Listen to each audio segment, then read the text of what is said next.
If we don't do what we are doing now, the thing going to spread, and maybe it will be something like South Vietnam. The Mekong River divides the anti-communist kingdom of Thailand from the troubled nations around it. It's one of the world's great rivers, rising in Tibet and flowing through China, Thailand, Laos and Cambodia before reaching the sea in South Vietnam. But today, the troubles of Southeast Asia threaten to cross the river border and disturb the age-long peace of the Thais. The threat comes from China, which has already exported colonial wars to her neighbours and put their stability into question. Is Thailand next?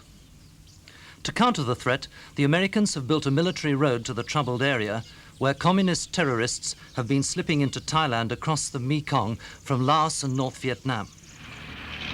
Part of President Johnson's ambitious development scheme for the Mekong River Valley includes the building of dams and bridges like these.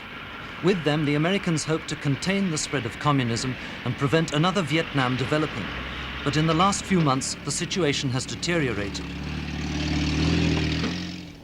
Terrorists ambushed this police jeep recently, killing 5 policemen. It was the first attack of its kind, but it almost certainly will not be the last. During the past year, terrorists have been responsible for 21 political assassinations. There is a disturbing parallel with the tactics of the Viet Cong, who terrorize a village by killing its leaders.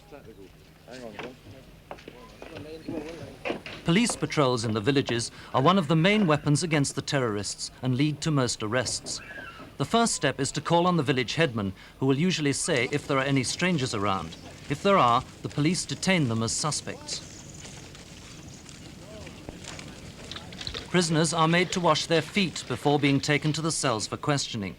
From the information they piece together in this way, the Thai police have learnt that at Peking's orders, 2 Thai revolutionary groups have been merged under the command of a colonel based in the Chinese capital. The other piece of information that every infiltrator knows is that last October, the Chinese Foreign Minister, Chen Yi, said China intended to start a guerrilla war in Thailand before the year was out. These are some of the arms captured from the communist guerrillas. This grenade is actually North Vietnamese.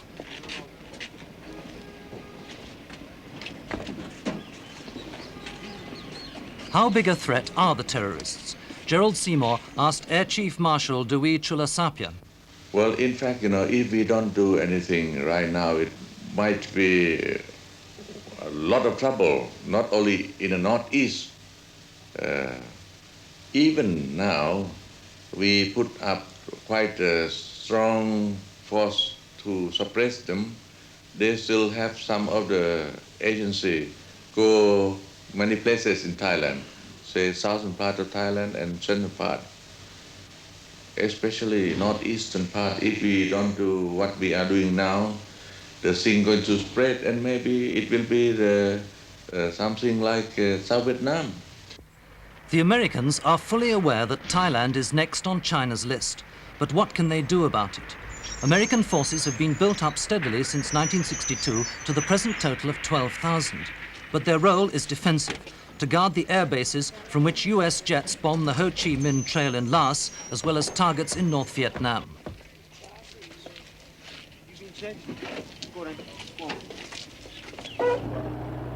Ground patrolling against the communist infiltrators is carried out entirely by Thai police and troops. These men, from an airborne unit flown in to give backing to the police, use British-made helicopters to patrol along the Mekong River. Patrols are dropped in the bush and spend 4 or 5 days there at a time hunting for terrorists. At present, the Thai forces are comparatively small, only 130,000 men, compared with 500,000 government troops in South Vietnam.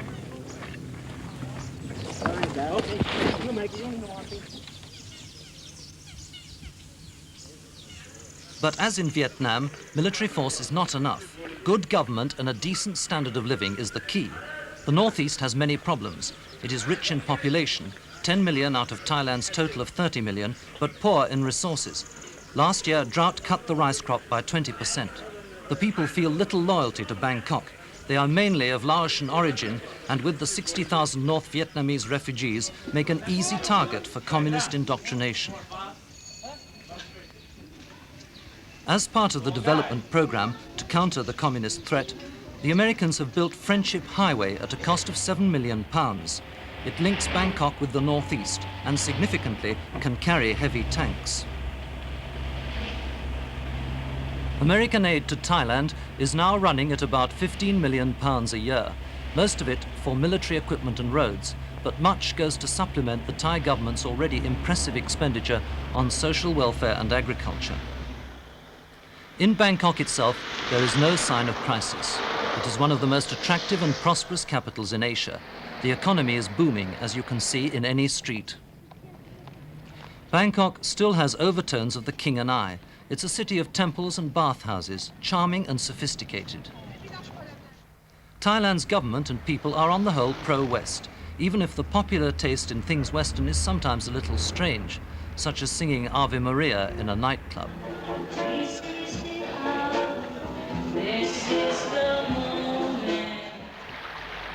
Again, like Vietnam, Thailand has a large sampan civilization. Half the population of Bangkok literally lives on the water.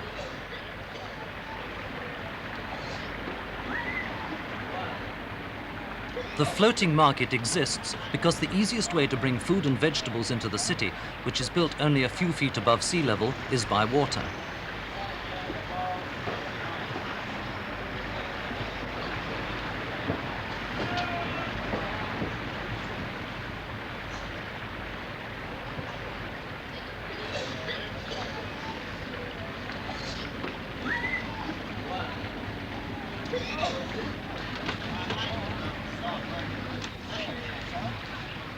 It's also a great tourist attraction.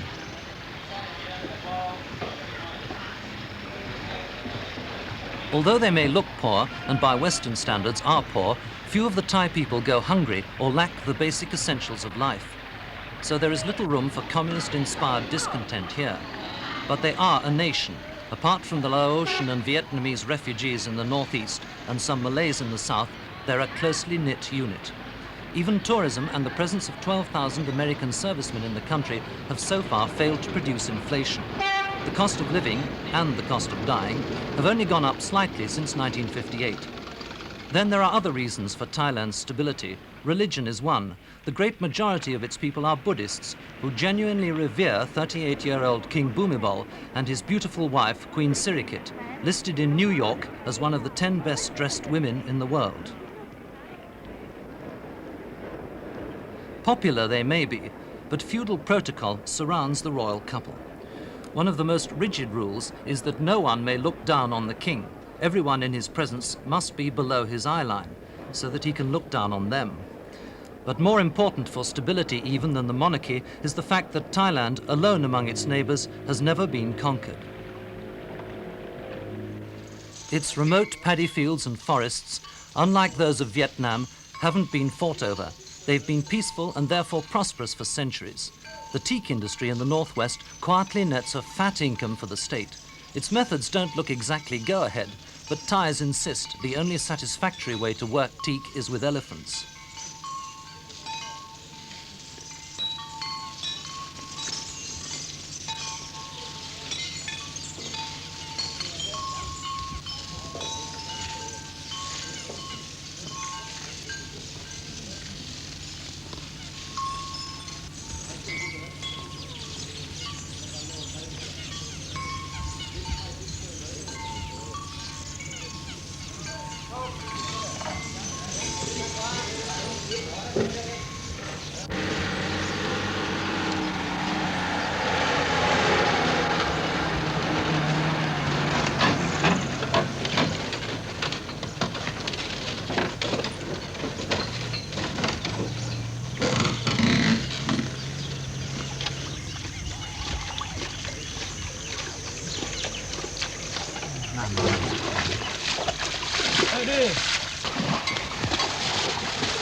In the jungles, the elephant is the tractor.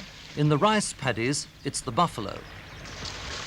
Like so many other parts of Southeast Asia, Thailand can't modernize fast because it simply doesn't have machinery. but the government is making progress in convincing peasants that they are important. Recently, it started farmers' clubs. Already there are 45,000 members, some more active than others. Thailand is predominantly an agricultural country. If the peasants remain prosperous and the government can keep on backing them, Thailand should be able to prevent the communist threat in the poorer and less united northeast spreading to the rest of the country.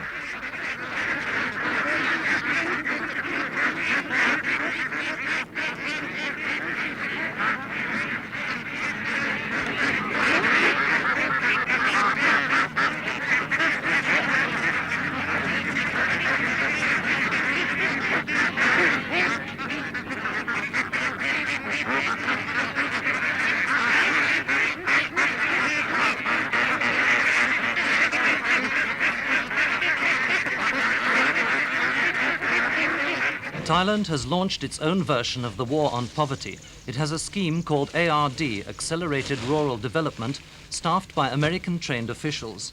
Under ARD, farm experts work in teams with government officials responsible for community development.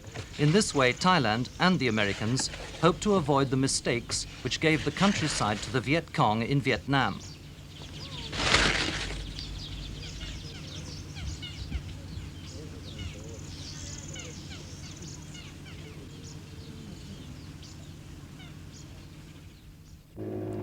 The short answer to keeping out the communists is money, to raise the standard of living of the 30 million people of Thailand. As in Vietnam, it's a war of escalation, but with a difference.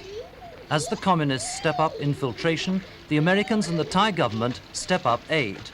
If they can keep ahead, perhaps it won't come to a shooting war.